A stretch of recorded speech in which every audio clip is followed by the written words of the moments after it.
So much, Jonathan, for inviting me to give this workshop here.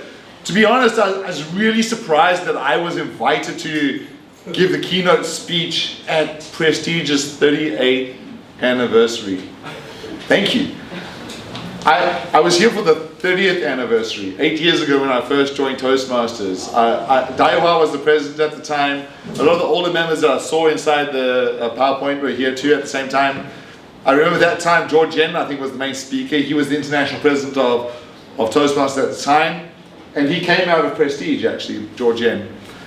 I was also surprised you invited me because, you know, Lester Lin would be a better choice because he was a president over here. Or perhaps Joy, who was a charter member of Prestige. So I was very surprised when Jonathan contacted me and to give this small speech about this keynote speech. I've had a long friendship with Prestige, although I haven't come around for the last 3 or 4 years, mostly due to my wife's illness. But I had a long history with Prestige, and my wife too, she had a long history with Prestige as well. Especially when you used to be in Dongmen, right? You used to be in Dongmen, in the bookstore, in Booksman's over there. And I remember the one night when I was there and we always used to go for second round in Prestige. We always used to go to the coffee shop at the back.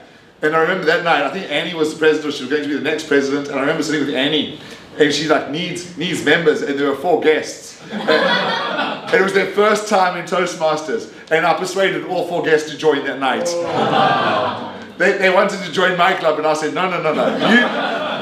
You came to Prestige, you belong in Prestige. Do you remember that, Annie? Yeah. And those members came, and I think they've all moved on now, but they came, they joined the club, they contributed to the club for a long time.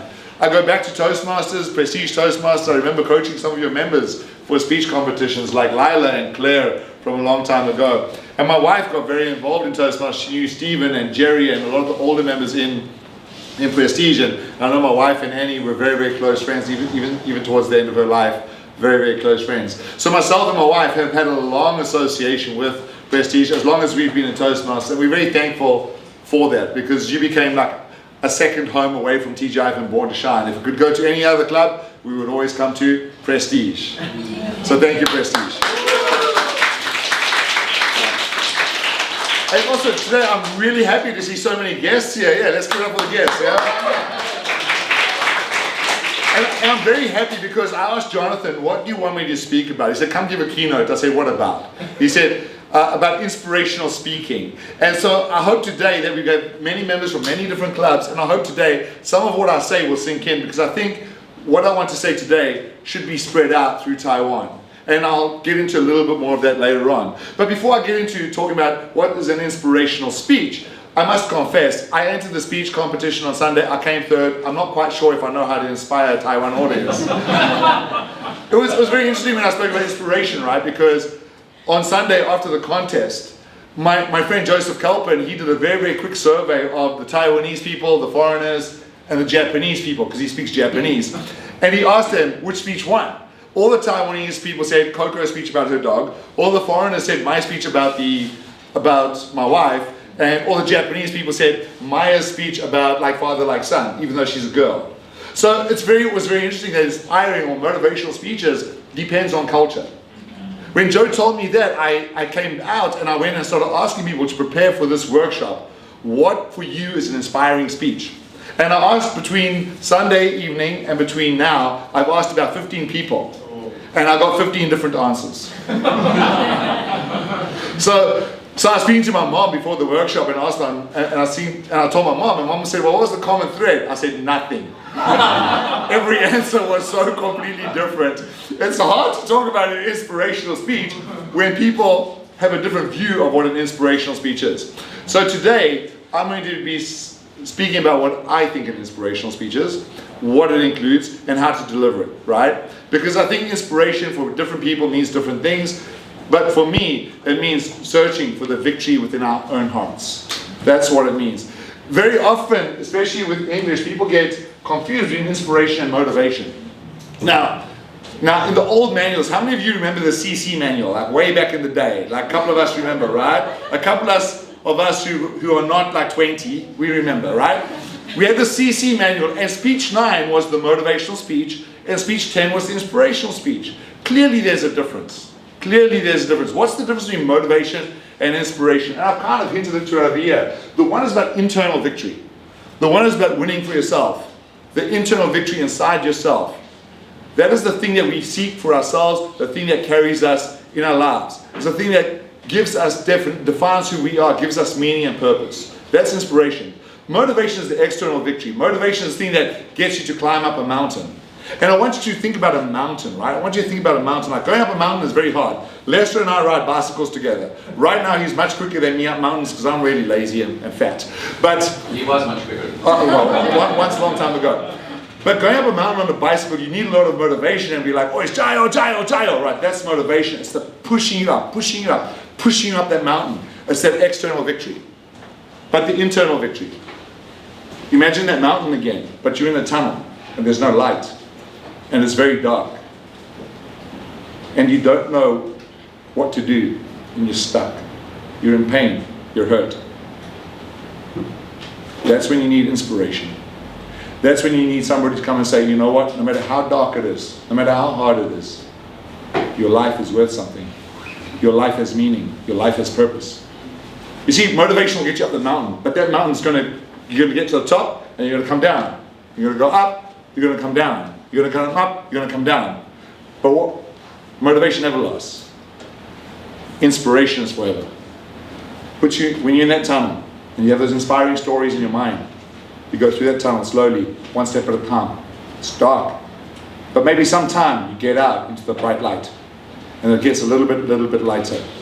And I use this analogy because in 2020 when they asked me the tabletop question, the question was, before I say that, the night before we were practicing a tabletop competition and my standard answer was love. Whatever question you ask me, I say love. And that day they asked us, if you're in a dark tunnel and you see a light, what does that light represent?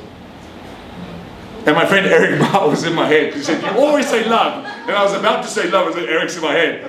And the first thing that popped out of my mouth was hope. Hope. And then I had to make up a whole speech about hope. Which worked out for me, it was all right. But my point being is when you're in that tunnel, it's the hope, it's that victory within that will keep you going no matter how dark it gets. And the motivation is going to keep you going up the mountain.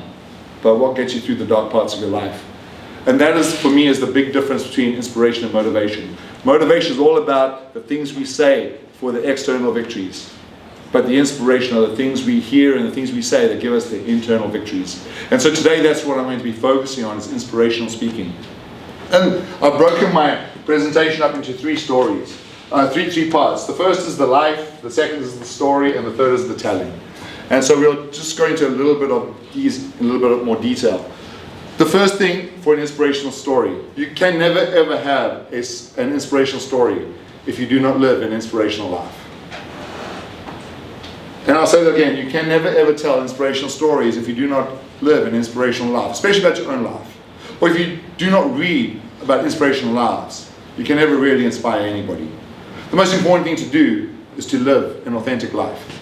And that's why the title of my speech is Authentic. Real. Being you.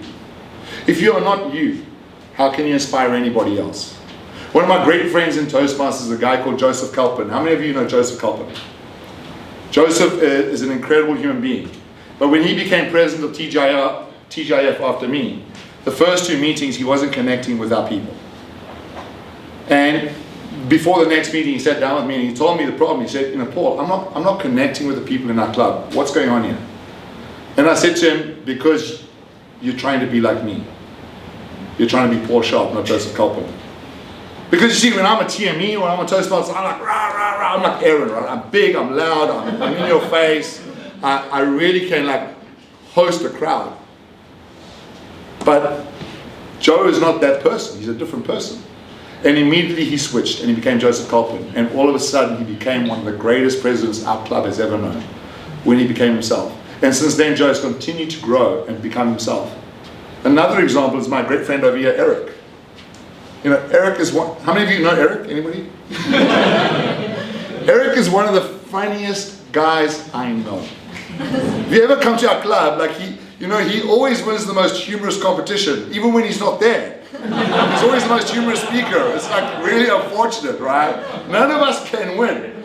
He'll get up there and nobody will laugh and they'll vote for him anyway. I'm jealous of him. I wish I could be funny like him, but I can't. But you know what? It's okay, I'm taller. Yeah. That wasn't that funny. Still love you, brother. Yeah. So you have to be you have to be authentic. You cannot be somebody else. But the third most important thing about living this life is an inspirational life. It's not a life that's lived for yourself. It's a life that's lived in service to others. You know, you think about the most inspiring people you know, the people like Mother Teresa. They live their life serving other people, not themselves. If you're going to be in Toastmasters, you know, you need to serve other people. We have people in Toastmasters who become directors and division directors for themselves. They want the recognition, they want the power, they want the leadership. Or they get very high leadership positions so they can grow their business. But they're not about us, they're not about the members. I can honestly say that I'm so blessed to know people in my club, like Iris Joe, or Mei Chan, who's not here today. But Iris is known as the mother of our club, and Mei Chan is known as the mother of Born to Shine. Pretty much like Annie is known as the mother of Prestige. And we love them, why? Because they give without expectation, and they contribute without expectation. They live these inspiring lives. My wife Queenie was like that. She served. She did so much for Toastmasters. We used to have this huge hall in the Howard Plaza Hotel on Shinshan South Road. And that was her. And you know, the rent was like $2,000 a night. Huge hall, big, like could seat 60 people, beautiful hall. She got that for us from our school. When Matthew Mack, at that point the president of Alpha, asked Queenie, hey, can we go rent a room in your school? My wife said yes. And Matthew said, but we can't afford so much money. And my wife said, okay, well, you know, just pay what you can. Because of that, my wife lost her job. She served, and she sacrificed for that service. She sacrificed her job. 3 years later, the school came to her and said, you're doing a favor for your friend. And they fired her. So sometimes we serve. That's an inspirational life. You serve without expectation of return. That's an inspirational life. That's what we should always be doing. And that's what Toastmasters should be, right? One of the core values of Toastmasters is to serve others. And so I think it's very important for us to realize that we cannot be inspiring if we are selfish, if we are self-centered. We need to be there for everybody else. In our club, I can say most of the people in my clubs, I've seldom come here, but even in Prestige, the times I've been here in the past, most people I know in Toastmasters are giving. And I know I've said some of the leaders, but I'll tell you there have been great directors in Toastmasters in Taiwan, like Teresa Tang, Trini Ding, Mike Young, people who just give and give and give year out and expect nothing in return. So we are blessed in Taiwan to have these people who just give and don't expect anything in return. You cannot tell an inspirational story if you're in this club for yourself or for your own benefit, or for your own business. You can only tell inspirational stories if you're living a life for other people. And so before you can even get to the inspirational stories, ask yourself, how am I living? You see, I believe that an authentic life is lived according to your values. In our club, we are a Christian club. And our great founding father, Lester Lynn over there, he has this motto that everybody who walks through our doors is a VIP guest that God himself sent, even if we don't like you. We will still love you. And that's because it's from the Bible. In the Bible it talks about, in the book of Genesis, it talks about how man and woman are created in the image of God. For the Christian, God is a real being. He's not something out there that's in the ether. He's a real being, a real spirit out there. And the Bible is very clear that we are created in the image of God. You, even if you're not Christians, are all image bearers of God. The Latin is beautiful, Imago Dei. And so when you come to our club, that is our core value, that when you walk into our club, we will treat you as an image bearer of God. Even if we don't like you, we have to love you. And so to have firm values and to live according to those values, and if you live according to those values, you will have stories that can inspire people to live great lives. And so you can inspire people to find the victory in their own hearts. When they're in that tunnel in the mountain, they will keep on going because of the example you set in your own life. So the most inspirational story you can ever tell is the inspirational story of your life, living according to your values and your principles. And one of the stories I have of that is my wife, Queenie. Some of you know she passed away in December from ovarian cancer. But a few months before she died, we were having coffee, and she told me, you know, Paul, I've tasted the beauty of life. I have no regrets. She had no regrets about life. She lived life according to her principles and her standards. And right up until her death, she never said once, I'm sorry I got cancer. She said, I love my life and I love living. And so that's what it means to live according to your values and your principles. Whatever they may be, just continue to live by them. And you can live an inspirational life. But remember, live it in the service of others. The second point is the story itself. What stories do we tell? How do we choose a story? And I've titled this section Gravity versus Candy Floss or Cotton Candy. Mian Hua something? Tang, yeah, Mian Hua Tang. You all know Mian Hua Tang, right? How many of you like Mian Hua Tang? Yeah, we all like it, right? When we eat cotton candy, how do we feel?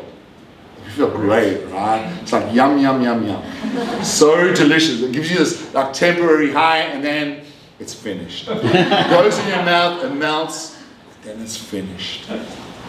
Unfortunately in Toastmasters, I think that we've gone the wrong direction. That most of Toastmasters, when we're giving inspirational speeches, we look for the cotton candy. We look for that thing that can give us something in the moment, but will not last with us forever. It will not be the great inspirational speeches that will survive in our minds. One of the greatest inspirational speeches ever given in Toastmasters was the World Champion speech, I see something in you. In Toastmasters, we always say, hey, have a call to action.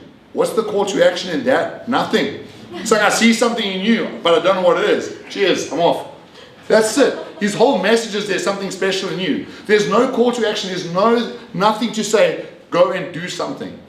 The whole thing is, I see something in you. Go find that victory within. That's why it's inspirational. It's not cotton candy, but it's something that's powerful. And so inspirational stories are written here. Gravity versus candy floss. Gravity has weight. There are stories with meaning and purpose. There are stories of consequence that inspire us. And I've written down a couple of names here, and I read this one today. Isidore and Ida Strauss. Everybody say that with me.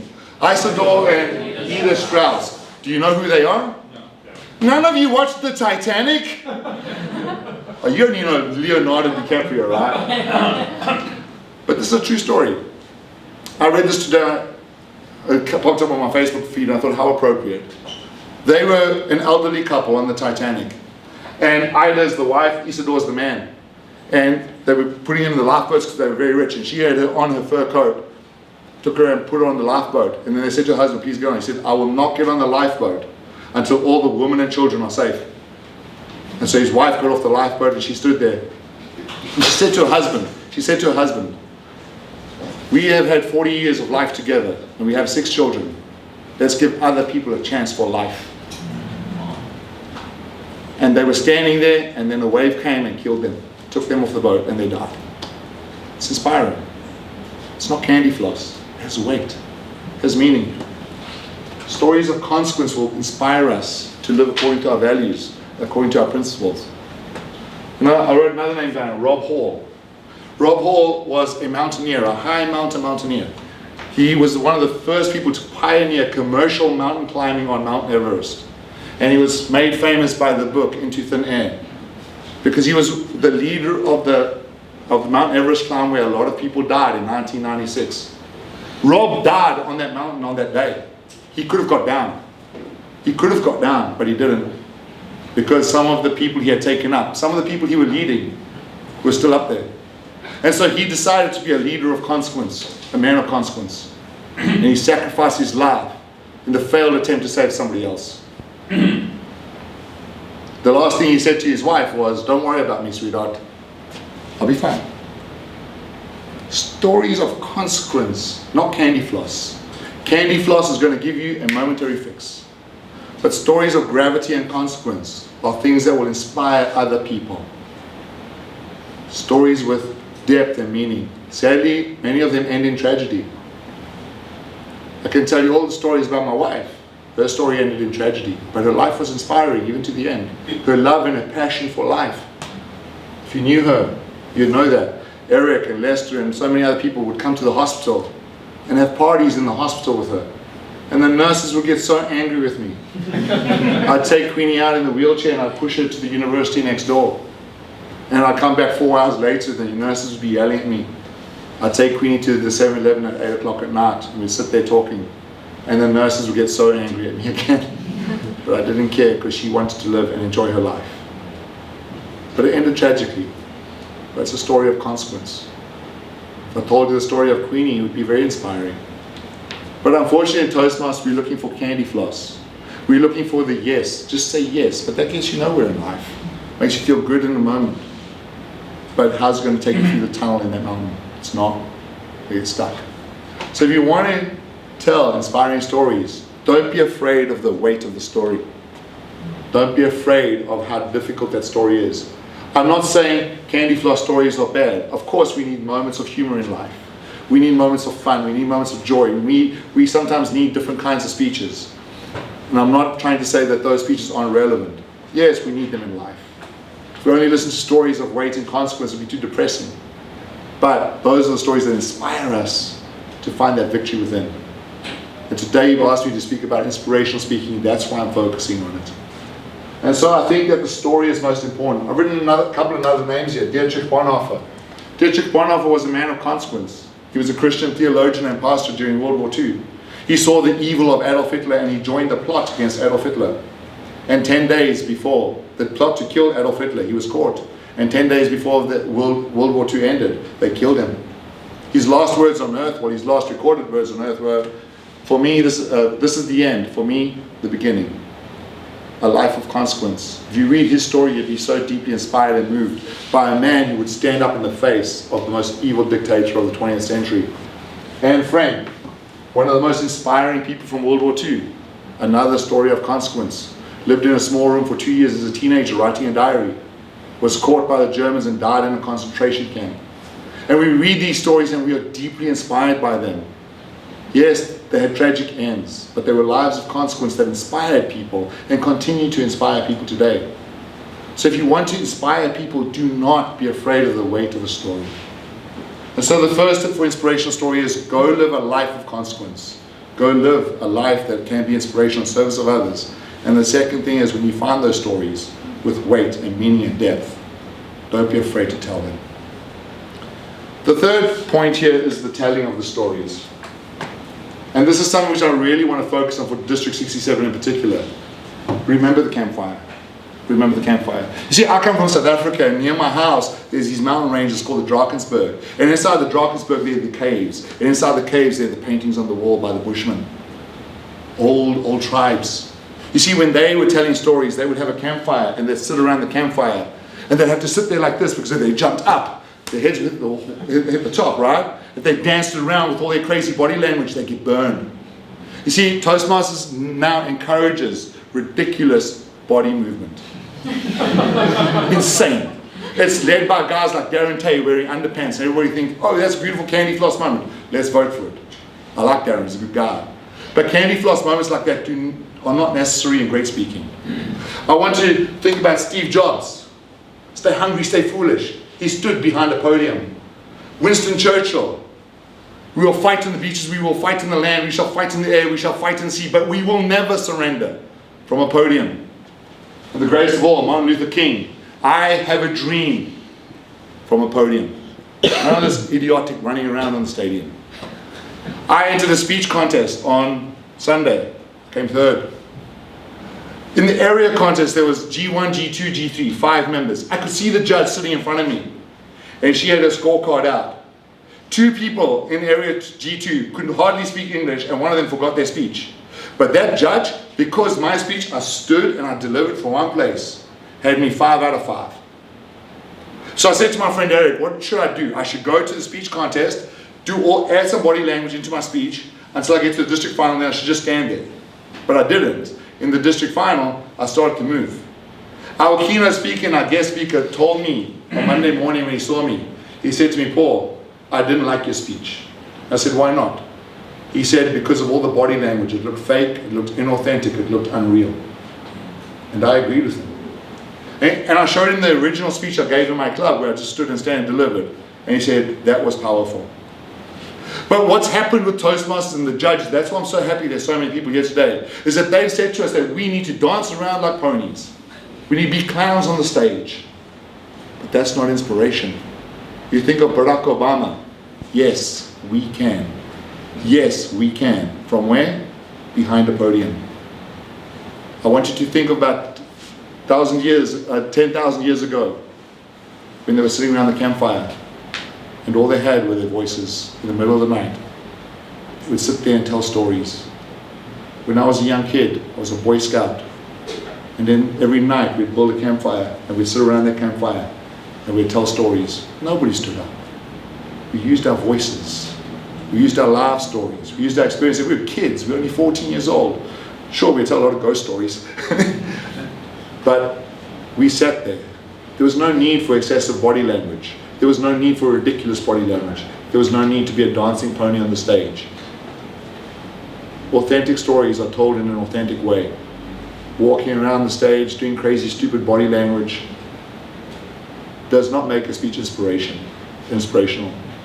What makes a speech inspirational is the authenticity of the delivery. Maybe Greg was right, the guest speaker.